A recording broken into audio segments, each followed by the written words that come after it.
Miguel tenía solo 12 años cuando se encontró arrodillado en la polvorienta acera de la avenida Juárez, ante un grupo de mototaxistas, rogándoles entre lágrimas que mataran a Roberto, su padrastro. Las palabras salieron de la boca del niño como un grito desesperado por sobrevivir, y los hombres, acostumbrados a ver de todo en ese humilde barrio de las afueras de Guadalajara, quedaron paralizados por la escena. No se trataba de una petición cualquiera, ni de una broma infantil, ni de una rabieta pasajera. Era el último recurso de un niño destrozado, que había agotado todas sus fuerzas intentando protegerse a sí mismo y a su madre de un monstruo que dormía bajo el mismo techo. Lo que sucedió después cambiaría la vida de Miguel para siempre, pero no de la forma en que lo imaginó en ese momento de absoluta desesperación. Los mototaxistas no atendieron la petición del niño. En cambio, hicieron algo inesperado, algo que desataría una justicia tan poética y devastadora que Roberto jamás pudo haber previsto.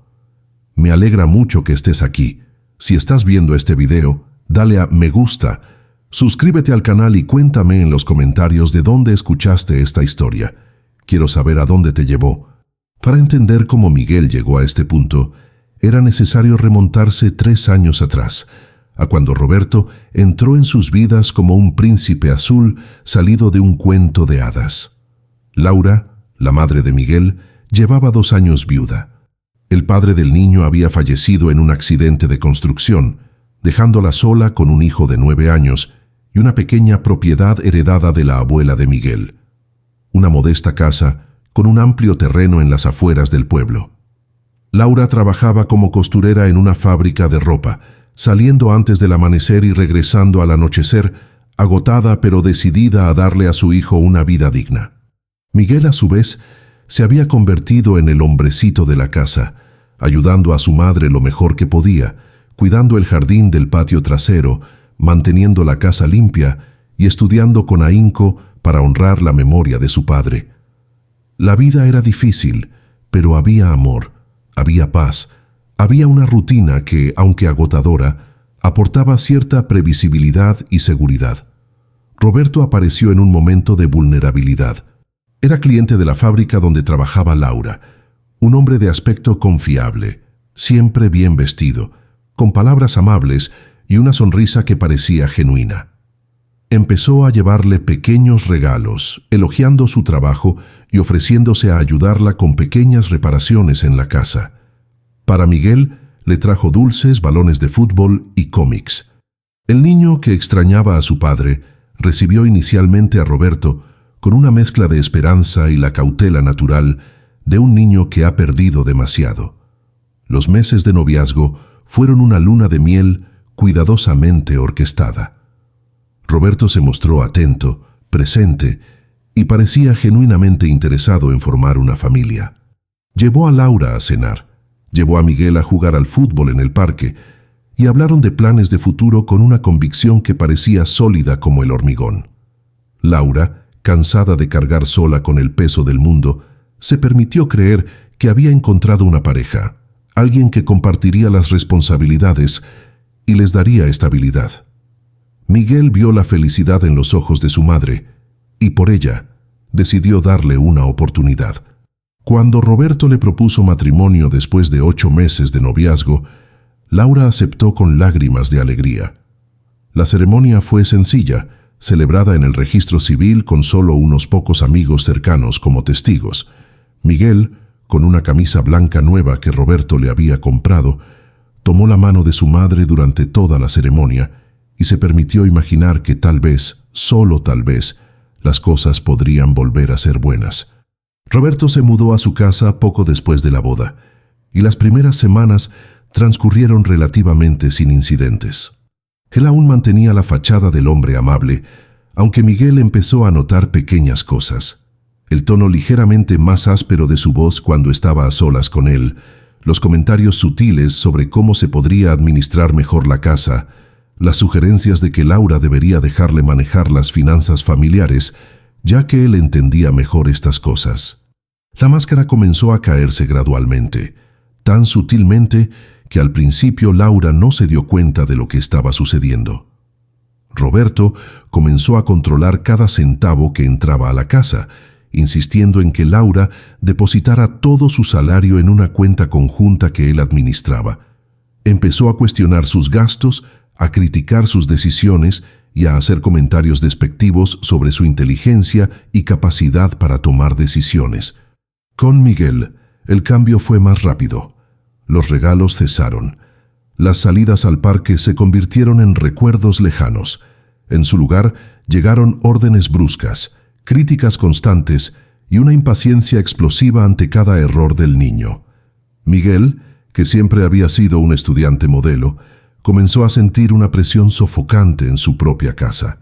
Roberto le exigía que hiciera todas las tareas de la casa, cuidara el jardín bajo el sol abrasador y sirviera de sirviente cuando necesitara algo. Cualquier vacilación, cualquier movimiento considerado demasiado lento, resultaba en gritos que hacían temblar las paredes de la casa.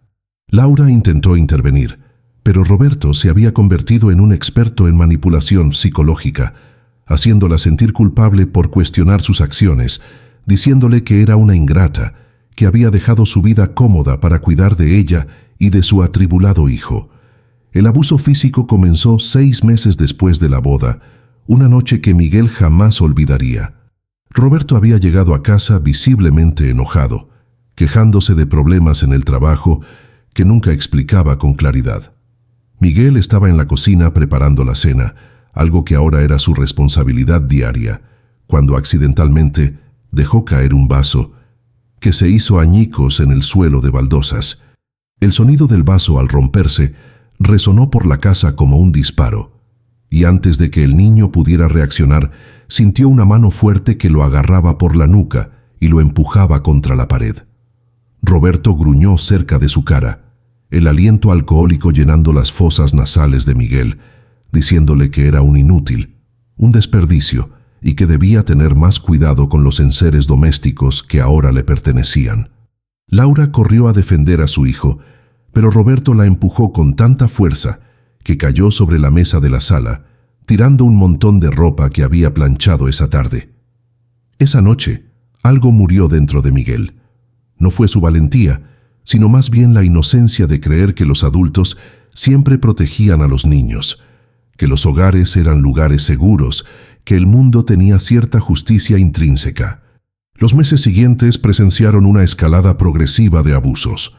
Roberto se volvió cada vez más violento, cada vez más controlador, cada vez más explícito en su desprecio por la familia que había elegido. Golpeaba a Laura por cualquier motivo insignificante, dejándole marcas que ella ocultaba bajo mangas largas y maquillaje barato. Con Miguel, alternaba entre la violencia física y la tortura psicológica, haciéndole sentir que todo lo malo en esa casa era culpa suya, que él era una carga, que su existencia era el problema. Pero había algo aún más siniestro ocurriendo tras esta fachada de abuso doméstico común. Roberto tenía un plan, y Miguel empezó a darse cuenta cuando, escondido tras la puerta del dormitorio, escuchó por casualidad una conversación telefónica que su padrastro había tenido una noche tarde. Roberto hablaba de documentos de propiedad, de cómo casi logró convencer a Laura de firmar unos papeles, de cómo ese terreno valía mucho más de lo que esa familia idiota imaginaba. El niño sintió un escalofrío recorrer su columna al darse cuenta de la brutal verdad. Roberto nunca los había amado, nunca se había preocupado por ellos. Toda la farsa había sido solo un medio para un fin, y el fin era robarles lo único de valor que tenían. Miguel empezó a investigar por su cuenta, con la astucia y la determinación que solo la desesperación puede enseñarle a un niño. Descubrió que Roberto había falsificado documentos, que intentaba transferir la propiedad a su nombre mediante una serie de papeles que hizo firmar a Laura, alegando que eran meros trámites burocráticos para mejorar la situación económica de la familia. El niño encontró estos documentos escondidos en un cajón de la oficina improvisada que Roberto había instalado en el antiguo cuarto de costura de Laura, y aunque no entendía del todo los términos legales, sabía que estaba mal, que su padrastro estaba robando el legado de su abuela, la única herencia que le quedaba a su familia. Pero Miguel era solo un niño de 12 años, sin recursos, sin autoridad, sin nadie que le creyera si les contaba lo que estaba sucediendo. Roberto había aislado a Laura de sus amigos y familiares. Les había hecho creer a todos que era un hombre trabajador y dedicado, que había asumido la responsabilidad de cuidar a una viuda y a su hijo. ¿Quién le creería a un niño contra la palabra de un adulto respetable? La situación llegó a un punto crítico un domingo por la tarde, cuando Roberto, borracho y furioso, por alguna razón que ni siquiera él podía explicar, golpeó a Laura con una violencia que Miguel jamás había presenciado.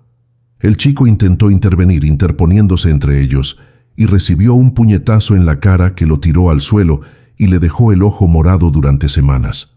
Laura sangraba, lloraba, rogándole que parara, pero Roberto parecía haber perdido el control por completo. Solo cuando su vecina, doña Esperanza, empezó a golpear la puerta amenazando con llamar a la policía, finalmente cedió, pateando muebles y saliendo corriendo de la casa gritando. Miguel abrazó a su madre en el suelo de la sala, sintiendo la sangre de su madre manchar su camisa, y fue en ese momento que tomó una decisión. Tenía que hacer algo, tenía que proteger a su madre, tenía que detener a Roberto antes de que los matara o les robara todo lo que tenían. Pero ¿qué podía hacer un niño contra un hombre adulto violento y sin escrúpulos? Fue entonces cuando Miguel pensó en los mototaxis de la esquina. Eran hombres rudos, algunos con antecedentes policiales, conocidos por resolver los problemas del barrio de maneras que la ley no aprobaba. El niño había crecido viendo a estos hombres, algunos amigos de su padre, y en su desesperada inocencia creía que tal vez, solo tal vez, podrían hacer lo que él no pudo: librar a su familia de ese monstruo. El lunes siguiente, con el ojo todavía hinchado y el corazón apesadumbrado, Miguel salió de la escuela y, en lugar de irse directo a casa, caminó hasta la parada de mototaxis de la avenida Juárez, donde 5 hombres charlaban y fumaban mientras esperaban clientes. Miguel llegó a la parada de mototaxis con las piernas temblorosas y el corazón latiéndole tan fuerte que parecía que todos a su alrededor lo oían. Los 5 hombres interrumpieron su conversación al ver acercarse al chico, notando de inmediato el ojo morado que le marcaba la carita. Entre ellos estaba Javier, un hombre de 40 años con los brazos tatuados, que había sido compañero de trabajo del padre de Miguel y lo reconoció al instante. También estaba Carlos, el más joven del grupo, que vivía a 2 calles de la casa de Miguel y había visto crecer al chico. Los otros 3 eran conocidos en el barrio por su reputación de no tolerar la injusticia, aunque sus maneras de resolver los problemas no siempre eran las más amables. Miguel se detuvo frente a ellos, se secó las lágrimas que empezaban a caer y, con voz entrecortada pero decidida, hizo la petición que escandalizaría a aquellos hombres endurecidos. Les rogó que mataran a Roberto. Las palabras salieron desesperadas, precipitadas, el chico relatando entre sollozos las palizas, el sufrimiento de su madre, cómo ya no soportaba vivir en ese infierno. Dijo que no tenía dinero para pagar, pero que haría lo que fuera, que trabajaría para ellos el resto de su vida si fuera necesario. Solo necesitaba que ese hombre desapareciera de sus vidas. El silencio que siguió fue denso e incómodo. Javier se agachó frente a Miguel, le puso una mano en el hombro y sus palabras cambiaron por completo el curso de la historia. Explicó que matar no era la solución, que solo les traería más sufrimiento a él y a su madre, que convertiría a Miguel en alguien con las manos manchadas de sangre, aunque no fuera él quien apretara el gatillo. Pero había algo en la sinceridad de esos ojos desesperados, algo en el morado de ese rostro infantil que conmovió profundamente a esos hombres. Javier miró a los demás y se produjo un entendimiento silencioso entre ellos. Si ese chico había llegado al extremo de pedir algo tan extremo, entonces la situación en casa era mucho peor de lo que nadie en el vecindario imaginaba. Carlos fue el segundo en hablar, diciendo que conocía historias sobre Roberto, que había oído rumores de que no era quien decía ser, que había algo extraño en ese hombre desde que apareció en el vecindario. Fue entonces cuando tomaron una decisión colectiva. No harían lo que Miguel pedía, pero harían algo mejor, algo que solucionara el problema de raíz y garantizara que Roberto nunca más pudiera volver a lastimar a esa familia. Durante los días siguientes, los 5 mototaxistas se convirtieron en investigadores improvisados. Javier usó sus contactos del vecindario para averiguar más sobre Roberto, hablando con dueños de negocios, cantineros y personas que lo habían visto e interactuado con él. Carlos, cuyo primo trabajaba en una notaría, comenzó a investigar los documentos de propiedad de Laura, sospechando que algo irregular se tramaba. Otro miembro del grupo, conocido simplemente como el Gordo, tenía un hermano policía y aunque oficialmente no podía ayudar, sí podía verificar si Roberto tenía antecedentes o era buscado por algo. Lo que descubrieron durante los días siguientes fue aún más impactante de lo que imaginaban. Roberto no era un simple maltratador doméstico, era un delincuente profesional, un hombre que ya había hecho esto antes. Su verdadero nombre no era Roberto Méndez, como él afirmaba, sino Roberto Salazar, y era buscado en el estado de Jalisco por fraude y malversación de fondos. Su estrategia siempre era la misma. Buscaba mujeres viudas o vulnerables, se ganaba su confianza, las casaba y luego iniciaba un meticuloso proceso de transferencia de sus propiedades a su nombre mediante documentos falsificados y coacción. Había al menos 3 casos previos, 3 familias a las que había destruido financiera y emocionalmente antes de desaparecer con todas sus pertenencias. Con esta información, los mototaxis idearon un plan.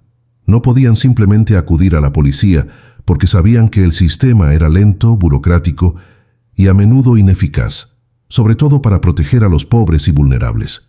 Además, Roberto podría huir en cuanto sintiera que lo estaban investigando, llevándose los documentos falsificados y dejando a Laura sin nada. Necesitaban algo más concreto, más definitivo, algo que garantizara que atraparan a Roberto y que la propiedad permaneciera con Laura. Carlos sugirió que necesitaban pruebas físicas irrefutables, no solo del fraude financiero, sino también del abuso físico. Javier estuvo de acuerdo y propuso que ayudaran a Miguel a documentarlo todo, reuniendo pruebas que pudieran presentarse no solo a la policía local, sino también a la prensa, haciendo imposible que el caso se ignorara o se ocultara. Decidieron que necesitaban la ayuda de Miguel, que sería una pieza clave de este plan para la justicia. La semana siguiente, Javier buscó a Miguel fuera de la escuela, manteniéndose a una distancia suficiente para no llamar la atención, pero lo suficientemente cerca para que el niño lo viera. Le hizo una señal discreta y Miguel lo siguió hasta un pequeño restaurante a unas cuadras, donde los otros mototaxis ya esperaban en una mesa al fondo. Fue allí, entre refrescos y tacos, que los hombres le explicaron al niño de 12 años lo que habían descubierto sobre Roberto y, aún más importante, el plan que habían urdido. Miguel escuchó en silencio, con los ojos muy abiertos, mientras comprendía la magnitud de lo que realmente era su padrastro. No era solo un hombre violento que había entrado accidentalmente en sus vidas, era un depredador calculador que los había elegido específicamente, que había estudiado su vulnerabilidad y explotado su necesidad de seguridad y amor.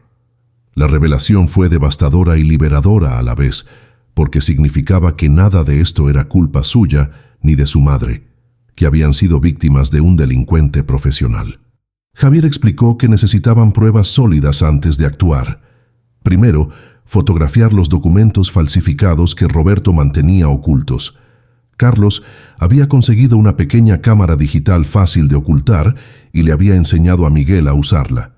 El niño tendría que esperar un momento, cuando Roberto no estuviera en casa, entrar en la oficina improvisada, fotografiar cada documento que encontrara y luego dejar todo exactamente como estaba para no levantar sospechas. Era una tarea arriesgada para un niño, pero Miguel aceptó sin dudarlo. Les había pedido que mataran a un hombre. Fotografiar algunos papeles parecía un pequeño paso en la dirección correcta. Segundo, y esto era más delicado, necesitaban pruebas del abuso físico. El Gordo, cuya voz grave contrastaba con su apodo cariñoso, explicó que necesitaban que Laura se sometiera a un examen forense en el hospital, que documentaría oficialmente las lesiones que Roberto le había infligido. Pero había un problema. Laura estaba tan manipulada, tan psicológicamente destrozada, que probablemente no accedería a denunciar a su esposo, por miedo a represalias o simplemente creyendo las mentiras que repetía sobre que ella era la culpable de todo. Fue entonces cuando a Miguel se le ocurrió una idea que sorprendió incluso a estos hombres experimentados. Dijo que podía grabar a Roberto. Su padrastro siempre era más violento los fines de semana, cuando bebía, y solía decir cosas incriminatorias durante sus arrebatos, presumiendo de lo listo que era, de cómo había engañado a otras mujeres antes, de lo estúpida que era Laura para darse cuenta de lo que estaba pasando. Si Miguel pudiera dejar la grabación de un celular escondido en la sala durante uno de estos arrebatos, tendrían no solo pruebas de la violencia, sino también una confesión de los engaños anteriores.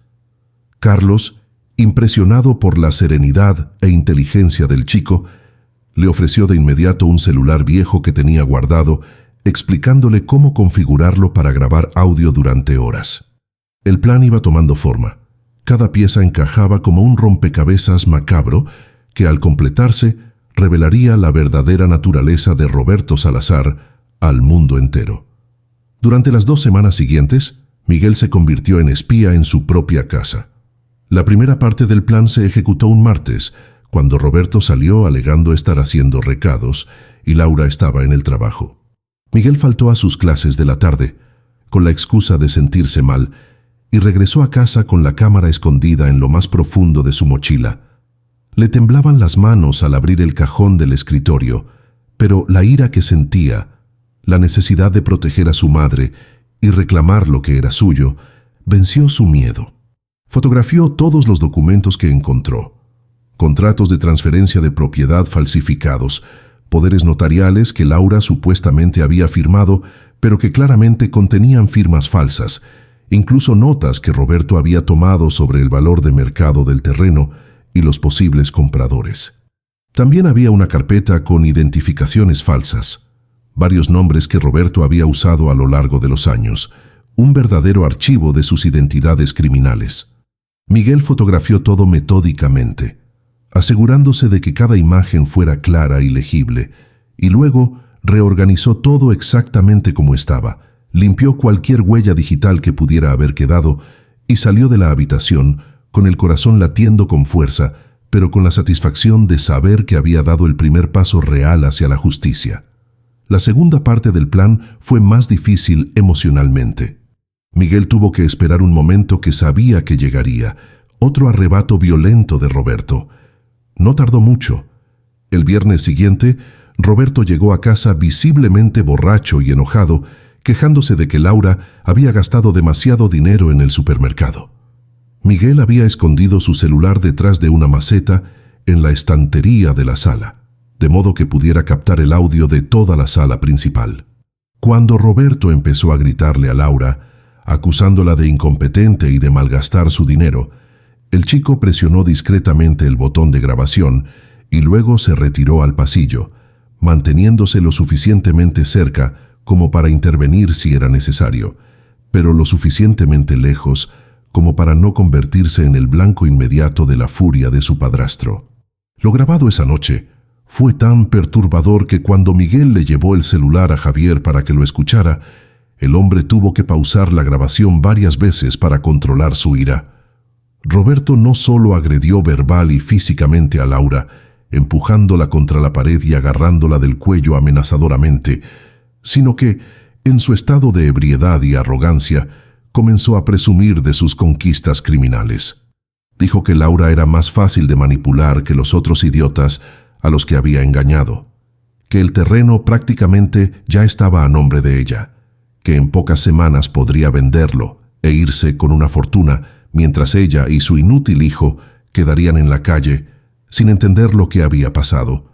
La grabación también capturó el momento en que Miguel finalmente intervino, cuando Roberto comenzó a golpear a su madre en el estómago. El niño le gritó que parara, y Roberto volvió su atención hacia su hijo, maldiciendo que debería estar agradecido de tener un techo, que cuando vendieran la propiedad, él y su madre podrían pudrirse bajo un puente sin importarle. Fueron palabras crueles, confesiones incriminatorias pronunciadas con la arrogancia de alguien que creía tener la situación completamente bajo control, que nunca sería descubierto ni castigado. Laura lloró. Miguel estaba paralizado de miedo y odio, y el celular seguía grabando cada segundo de esa pesadilla. Cuando Roberto finalmente salió de casa para beber más en un bar del barrio, Miguel corrió a ver cómo estaba su madre, la ayudó a limpiarse la sangre de la nariz y por primera vez decidió contarle el plan de los mototaxistas. La reacción de Laura fue compleja. Primero vino la negación, la dificultad de creer que Roberto era incluso peor de lo que imaginaba, que su intención desde el principio había sido robarle sus bienes. Luego vino la vergüenza, la humillación de darse cuenta de que la habían engañado por completo, de que había puesto a su hijo en peligro al traer a este hombre a sus vidas. Pero entonces, mientras Miguel le mostraba fotos de los documentos falsificados y reproducía fragmentos de la grabación, algo cambió en la mirada de Laura. La mujer destrozada y manipulada comenzó a despertar, reemplazada por la madre protectora que había sido antes de que Roberto destruyera su autoestima. Abrazó a Miguel con fuerza, se disculpó por no haber sido lo suficientemente fuerte para protegerlo y luego, con una determinación que el niño no había visto en años, dijo que haría lo que fuera necesario para poner fin a esto. Al día siguiente, Laura fue al hospital acompañada de su vecina, Esperanza, y se sometió a un examen forense que documentó oficialmente las lesiones recientes y antiguas que desfiguraban su cuerpo. Las fotografías médicas mostraron hematomas en distintas etapas de curación, marcas de dedos en el cuello y posiblemente costillas fracturadas que nunca habían sido tratadas adecuadamente. Con todas las pruebas reunidas, los mototaxis concertaron una reunión con el hermano policía de El Gordo, un jefe de policía llamado Arturo, quien trabajaba en la comisaría central de Guadalajara. Arturo era conocido por ser uno de los pocos oficiales honestos en un departamento frecuentemente acusado de corrupción, y al ver la cantidad y calidad de las pruebas que este grupo tan improbable había reunido, se sintió impresionado e indignado a la vez. Revisó el sistema y confirmó que Roberto Salazar era buscado en Jalisco por múltiples casos de fraude matrimonial, con órdenes de aprehensión activas desde hacía más de 2 años. El hombre había logrado evadir su captura simplemente mudándose a otra ciudad y utilizando documentos falsos, aprovechando la falta de integración entre los sistemas policiales de las diferentes regiones. Arturo explicó que con estas pruebas no solo tenían un caso de violencia doméstica, tenían un caso de delincuencia organizada, fraude serial, falsificación de documentos y varios otros delitos que le garantizarían años de prisión. Pero Arturo también advirtió que debían ser estratégicos en el manejo del arresto. Roberto era astuto y peligroso, y si sospechaba que lo estaban investigando, podría escapar de nuevo, o, peor aún, tomar medidas drásticas contra Laura y Miguel. El plan para la captura de Roberto se elaboró con precisión quirúrgica durante una reunión en casa de Javier, con todos los involucrados presentes. Los 5 mototaxistas, el jefe Arturo, Laura e incluso Miguel, quienes coincidieron en que merecían estar allí después de todo lo que había hecho y soportado. Arturo explicó que el arresto no podía realizarse discretamente, dentro de la casa ni en un lugar aislado. Para asegurar que Roberto no pudiera escapar ni alegar posteriormente haber sido víctima de algún tipo de montaje, la captura debía ser pública, documentada e irrefutable. Más aún, debía enviar un mensaje a toda la comunidad, exponiendo a Roberto como el monstruo que era, y asegurando que otras mujeres y familias no cayeran en sus trampas en el futuro. Carlos sugirió algo que al principio pareció arriesgado, pero que rápidamente obtuvo la aprobación general: organizar la captura de Roberto en la plaza central del pueblo durante el fin de semana, cuando la zona estaría abarrotada de gente, frente a testigos, cámaras de celulares y la prensa local, a quienes se les advertiría anónimamente de que algo importante estaba a punto de suceder. El jefe Arturo sabía que necesitaban un pretexto para que Roberto fuera a la plaza central. No podían simplemente llamarlo a la comisaría, pues eso despertaría sospechas de inmediato. Necesitaban algo que lo hiciera salir de casa voluntariamente, seguro y despreocupado, sin saber que caía en una trampa. Fue Laura quien ideó la idea que serviría de cebo perfecto. Le diría a Roberto que había encontrado un comprador interesado en el terreno, alguien dispuesto a pagar en efectivo y cerrar el trato rápidamente, pero que quería conocerlo en persona antes de firmar ningún documento. La reunión se programaría para el domingo por la tarde en la plaza central, en uno de los cafés que rodeaban el jardín principal, un lugar público que Roberto no consideraría amenazante.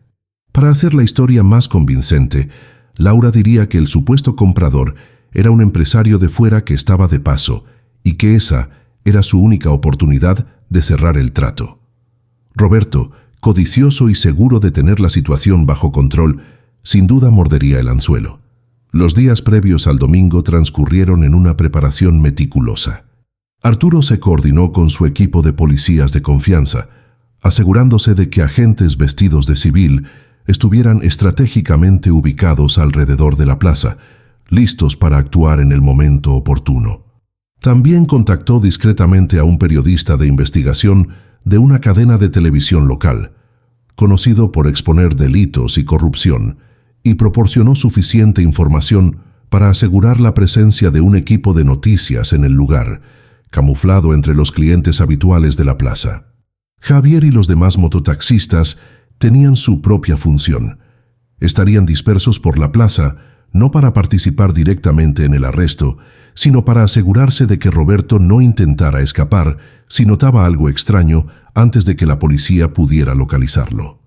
Carlos incluso le había prestado su nuevo celular a Laura, enseñándole a grabar videos discretamente por si se necesitaba documentación adicional. Miguel quería estar presente, pero todos coincidieron en que tener al chico cerca sería demasiado arriesgado, tanto para su seguridad como porque su presencia podría alertar a Roberto de que algo andaba mal. En cambio, Miguel se quedaría en casa de Doña Esperanza, donde podría ser informado rápidamente tan pronto como todo terminara. El domingo por la mañana, Laura estaba visiblemente nerviosa, pero decidida. Había ensayado mentalmente cada palabra que le diría a Roberto, cada expresión facial que usaría para mantener la farsa convincente. Durante el desayuno, le comentó casualmente a su esposo que había recibido una llamada interesante el viernes de un empresario que buscaba terrenos en la zona y que había oído hablar de su propiedad. Roberto mostró interés de inmediato. Sus ojos codiciosos brillaban con la perspectiva de finalmente hacer realidad su plan.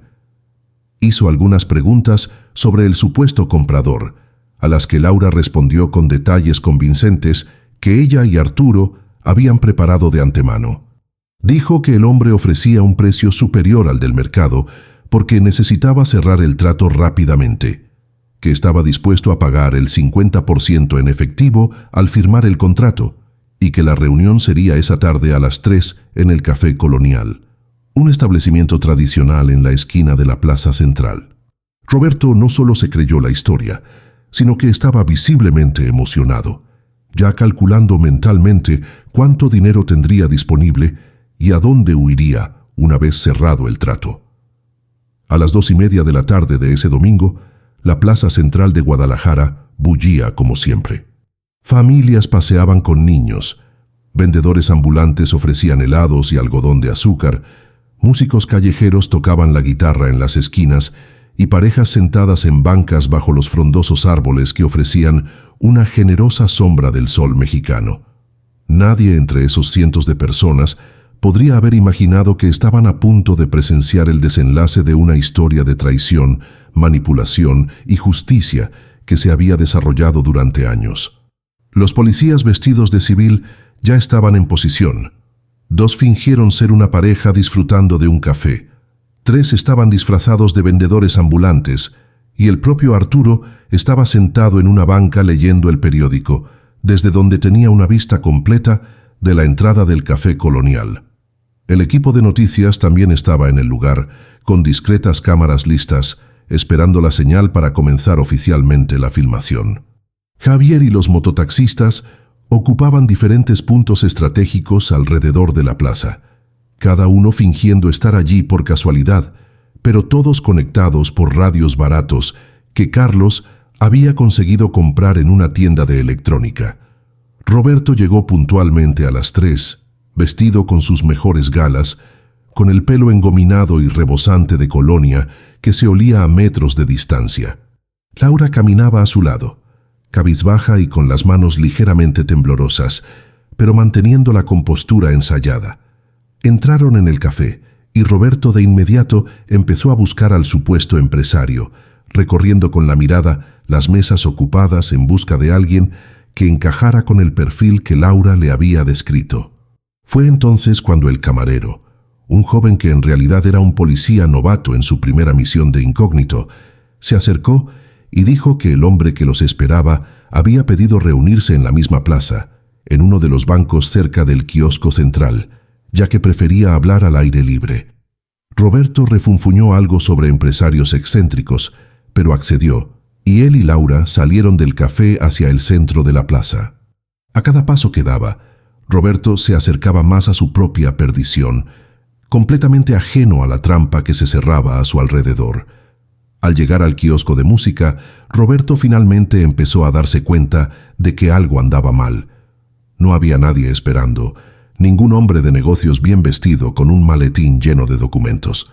Se volvió hacia Laura con expresión de creciente irritación, empezando a hacerle preguntas agudas sobre dónde estaba exactamente el comprador. Fue en ese momento que Arturo se levantó del banco, guardó el periódico en el bolsillo y caminó con paso decidido hacia ellos. Tras él, los demás policías comenzaron a convergir desde todas direcciones, revelando sus identidades y posiciones. Roberto comprendió al instante lo que estaba sucediendo. Sus ojos se abrieron de par en par con pánico e ira, e intentó retroceder, buscando una vía de escape. Pero dondequiera que miraba, veía policías acercándose o mototaxistas bloqueando las salidas. Estaba rodeado, acorralado como un animal, y la expresión de su rostro pasó rápidamente del pánico a la furia impotente al darse cuenta de que lo habían engañado por completo. Arturo se detuvo a unos metros y, en voz suficientemente alta para que todos los presentes lo oyeran, anunció que Roberto Salazar estaba detenido por múltiples cargos de fraude, falsificación de documentos, violencia doméstica y malversación de fondos. La gente en la plaza comenzó a detenerse a observar, formando un círculo alrededor de la escena. Roberto intentó protestar, gritando que aquello era absurdo, que él era Roberto Méndez, un ciudadano honesto, a quien estaban tendiendo una trampa. Pero Arturo simplemente levantó una carpeta con todas las pruebas que Miguel y los mototaxis habían reunido. Las fotografías de los documentos falsificados, la transcripción de las grabaciones de audio en las que Roberto confesaba sus delitos, los exámenes médicos de Laura y las órdenes de aprehensión emitidas en Jalisco. A medida que Arturo enumeraba cada delito, cada prueba, la voz de Roberto perdía fuerza, y su habitual confianza arrogante se desmoronaba como un castillo de arena bajo las olas del mar. Fue entonces cuando las cámaras de televisión se revelaron, y el periodista de investigación Fernando Ruiz, quien dirigía un popular programa de denuncia, se acercó con su equipo y comenzó a preguntarle directamente a Roberto. Le preguntó si era cierto que había engañado a varias mujeres a lo largo de los años, si tenía algo que decirles a sus víctimas y si negaba las acusaciones de violencia doméstica contra Laura. Roberto intentó apartar la cámara, gritando que no tenía nada que decir, que se trataba de una persecución injusta, pero su lenguaje corporal delataba su desesperación. Le temblaban las manos, el sudor le corría por la frente a pesar de la fresca brisa de la tarde, y sus ojos se movían de un lado a otro, buscando una salida imposible. Fernando Ruiz no se acobardó, sosteniendo el micrófono extendido y haciendo más preguntas, cada una de las cuales hundía más la fachada que Roberto había mantenido durante tanto tiempo. La multitud a su alrededor seguía creciendo, y la gente empezó a sacar sus teléfonos, grabando esta extraordinaria escena que se viralizaría en redes sociales antes del anochecer. Fue entonces cuando Laura dio un paso al frente y por primera vez en años Su voz sonó firme y clara mientras hablaba directamente a las cámaras. Dijo que se llamaba Laura Fernández, que había sido engañada y abusada por este hombre durante años, pero que gracias a la valentía de su hijo y a la ayuda de buenas personas de la comunidad, finalmente había encontrado la fuerza para denunciarlo y evitar que siguiera arruinando vidas. Las palabras de Laura impactaron a Roberto como golpes físicos. Él se giró para encararla, y por primera vez desde que se conocieron, ella no apartó la mirada, no bajó la cabeza, no mostró miedo. En cambio, enfrentó al hombre que había aterrorizado a su familia, y frente a cientos de testigos, le dijo que era un cobarde, un mentiroso y un ladrón, que finalmente rendiría cuentas por sus crímenes. La transformación en Roberto era visible.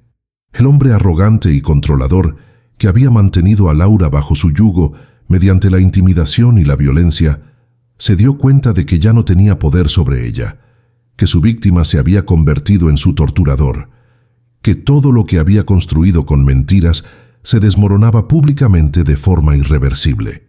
Intentó decir algo, amenazarla como siempre hacía, pero Arturo intervino de inmediato, esposando a Roberto con movimientos firmes y profesionales mientras recitaba sus derechos.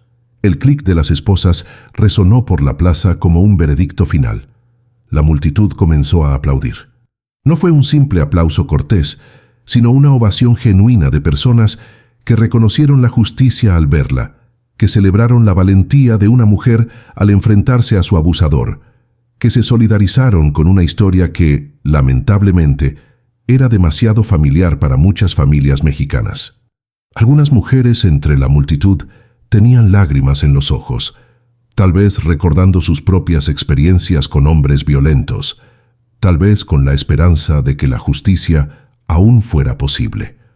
Javier y los mototaxis observaban desde sus puestos, satisfechos con el resultado, pero sin buscar reconocimiento, conscientes de que su papel solo había sido ayudar a iniciar algo que Laura y Miguel tenían que terminar por sí mismos. Mientras la policía conducía a Roberto hacia la patrulla que esperaba al borde de la plaza, pasó junto a varios mototaxis sin siquiera reconocerlos, sin saber que estos hombres, a quienes seguramente había visto decenas de veces en el barrio, habían sido los artífices de su caída. Fernando Ruiz logró una breve entrevista con Arturo antes de que la policía se llevara a Roberto. El jefe policial explicó ante la cámara que este era solo uno de varios casos similares que se estaban investigando y que Roberto Salazar había operado durante años explotando a mujeres vulnerables en varias ciudades de México. Reveló que, además de los cargos relacionados con Laura, había órdenes de arresto pendientes contra al menos otras 3 mujeres en Jalisco y que probablemente había más víctimas que aún no se habían presentado. Hizo un llamado directo a la cámara, pidiendo a cualquier persona que hubiera sido engañada por Roberto Salazar o que conociera a alguien que pudiera haber sido víctima que contactara a las autoridades.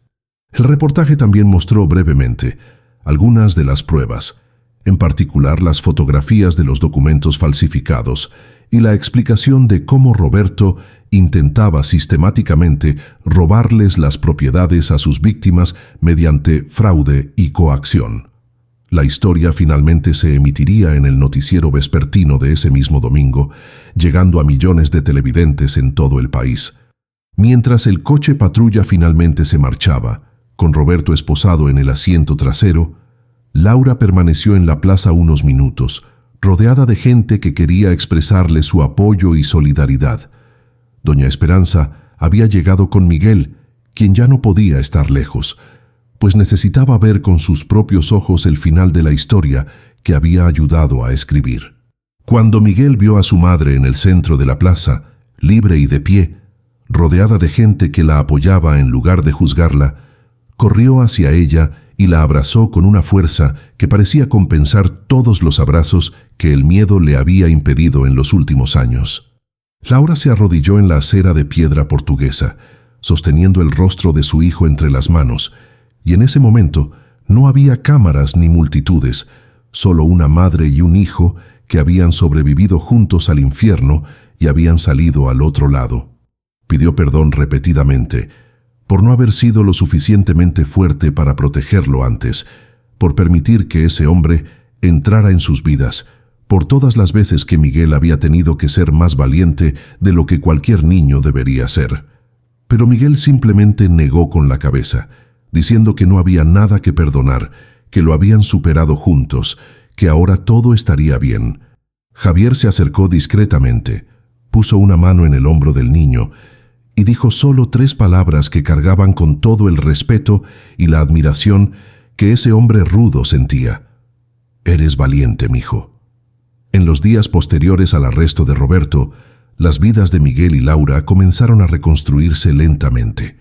El informe de Fernando Ruiz generó enorme atención, no solo a nivel local, sino nacional.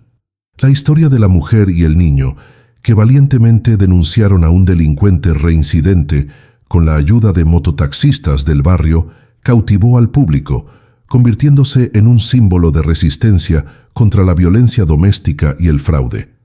Varias otras mujeres contactaron a las autoridades confirmando que también habían sido víctimas de Roberto a lo largo de los años, aportando pruebas adicionales que asegurarían que pasara décadas en prisión. Un abogado defensor de los derechos de las víctimas ofreció sus servicios gratuitos a Laura, ayudándola a revertir todo el fraude documental que Roberto había perpetrado y a garantizar que la propiedad permaneciera legalmente a su nombre, sin posibilidad de impugnación futura. El proceso fue sorprendentemente rápido, facilitado por la abrumadora cantidad de pruebas y el hecho de que Roberto, ante la abrumadora evidencia y la presión pública, finalmente aceptó un acuerdo con la Fiscalía, declarándose culpable a cambio de una sentencia ligeramente reducida, aunque aún considerable. Laura regresó a trabajar en la fábrica, pero esta vez con renovada confianza. Sus compañeros, que habían visto el reportaje en televisión, la recibieron con admiración y respeto. El dueño de la fábrica, impresionado por su historia de resiliencia, le ofreció un ascenso a supervisora, reconociendo cualidades de liderazgo que Laura ni siquiera sabía que poseía. Con un mejor salario y la seguridad de saber que su propiedad estaba protegida, Laura comenzó a planificar su futuro. Utilizó parte del terreno, amplio y bien ubicado, para abrir un pequeño negocio. Un taller de costura donde empleaba a otras mujeres de la comunidad, muchas de ellas también sobrevivientes de violencia doméstica, ofreciéndoles no solo trabajo, sino también un espacio seguro y acogedor.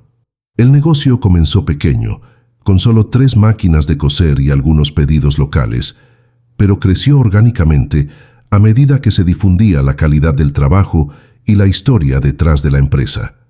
Miguel ayudaba después de la escuela, haciendo entregas en bicicleta, organizando el inventario y aprendiendo sobre administración de empresas de una manera práctica que ninguna aula podría enseñar.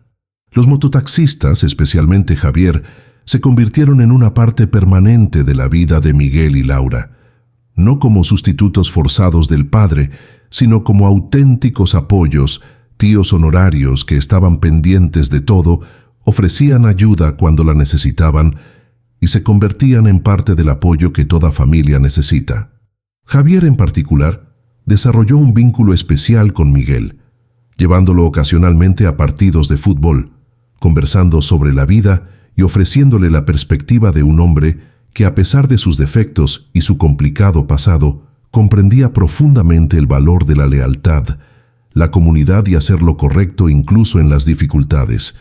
Carlos le enseñaba a Miguel mecánica básica de motocicletas los sábados por la tarde, impartiéndole habilidades prácticas y sutiles lecciones sobre responsabilidad y trabajo honesto. El gordo, con su carácter juguetón, siempre conseguía hacer reír al niño, recordándole que a pesar de todo lo vivido, seguía siendo importante ser niño, seguía siendo importante encontrar alegría en las cosas sencillas. Habían pasado 3 años desde aquel domingo en la Plaza Central.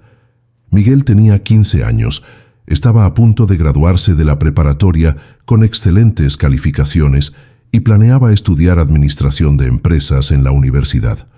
El taller de costura de su madre había crecido considerablemente. Ahora empleaba a 12 mujeres y ocupaba un espacio renovado que antes era una bodega abandonada en los terrenos de la propiedad. Laura se había convertido en una figura respetada en la comunidad. invitada con frecuencia a hablar en grupos de apoyo para víctimas de violencia doméstica, compartiendo su historia como prueba de que reconstruir era posible, de que la valentía podía surgir de los lugares más inesperados, de que pedir ayuda no era debilidad, sino sabiduría. La casa donde tanto habían sufrido había sido transformada por completo. Cada habitación repintada, cada mueble que guardaba malos recuerdos reemplazado por uno nuevo que representaba un nuevo comienzo. La oficina donde Roberto guardaba sus documentos fraudulentos era ahora el estudio de Miguel, lleno de libros, pósteres de sus bandas favoritas y una computadora que Laura le había regalado por su cumpleaños. Roberto cumplía su condena en una prisión estatal, enfrentando 23 años sin posibilidad de libertad condicional por los múltiples delitos por los que había sido condenado. Las otras víctimas que se presentaron tras la publicación del informe también habían logrado justicia, recuperando sus bienes o recibiendo una indemnización por los daños sufridos. Una de ellas, Patricia, de Monterrey, contactó a Laura, y ambas forjaron una amistad basada en la comprensión mutua de sus experiencias. Juntas, comenzaron a colaborar con una organización no gubernamental dedicada a prevenir el fraude matrimonial y proteger a mujeres vulnerables de depredadores como Roberto. Ofrecieron talleres sobre cómo identificar señales de alerta en las relaciones, cómo proteger legalmente el patrimonio y, lo más importante, cómo encontrar el coraje para denunciar y buscar ayuda cuando fuera necesario. Miguel participaba ocasionalmente en estos talleres, compartiendo su perspectiva como hijo que había presenciado y sobrevivido a la violencia doméstica, ofreciendo esperanza a otros niños en situaciones similares. Fernando Ruiz, el periodista cuyo reportaje expuso a Roberto a nivel nacional, realizó un documental de seguimiento 2 años después de los hechos originales, mostrando cómo Miguel y Laura habían reconstruido sus vidas y cómo el arresto de Roberto había inspirado a otras víctimas a denunciar a sus propios abusadores. El documental ganó premios en festivales de cine documental y sirvió como material educativo en escuelas y universidades de todo México. Javier y los demás mototaxis fueron presentados como héroes improbables de la historia, hombres a quienes la sociedad a menudo veía con sospecha o prejuicio, pero que habían demostrado que el heroísmo no entiende de clases sociales, que la bondad se puede encontrar en los lugares más inesperados. La comunidad vecinal comenzó a verlos con renovado respeto, y ellos mismos parecían caminar con la cabeza un poco más alta, orgullosos de haber marcado una verdadera diferencia en la vida de las personas necesitadas. Miguel pensaba a menudo en aquella tarde en la que les rogó a los mototaxistas que mataran a su padrastro. Pensaba en lo desesperado que había estado, en lo destrozado que estaba, en cómo no había visto otra salida. Pero ahora, con la perspectiva que solo el tiempo y la distancia pueden ofrecer, comprendía que aquellos hombres le habían dado algo mucho más valioso que la venganza. Le habían enseñado que la verdadera justicia no proviene de la violencia ni de las represalias, sino de exponer la verdad, aplicar la ley correctamente y reconstruir una vida mejor de los escombros de lo destruido. Si hubieran hecho lo que les pidió, Roberto estaría muerto, pero Miguel y su madre cargarían con esa culpa el resto de sus vidas, siempre mirando por encima del hombro, siempre preguntándose si alguien descubriría lo que habían hecho. En cambio, Roberto fue encarcelado por medios legales, ellos eran libres y prosperaban, y podían dormir tranquilos cada noche sabiendo que habían hecho todo bien. Un sábado por la tarde, Miguel estaba en el patio trasero ayudando a su madre a plantar flores, cuando Javier apareció en la cerca y les preguntó si podían hablar. Los tres se sentaron a la sombra del gran árbol que había presenciado tantos momentos difíciles, pero que ahora solo ofrecía paz.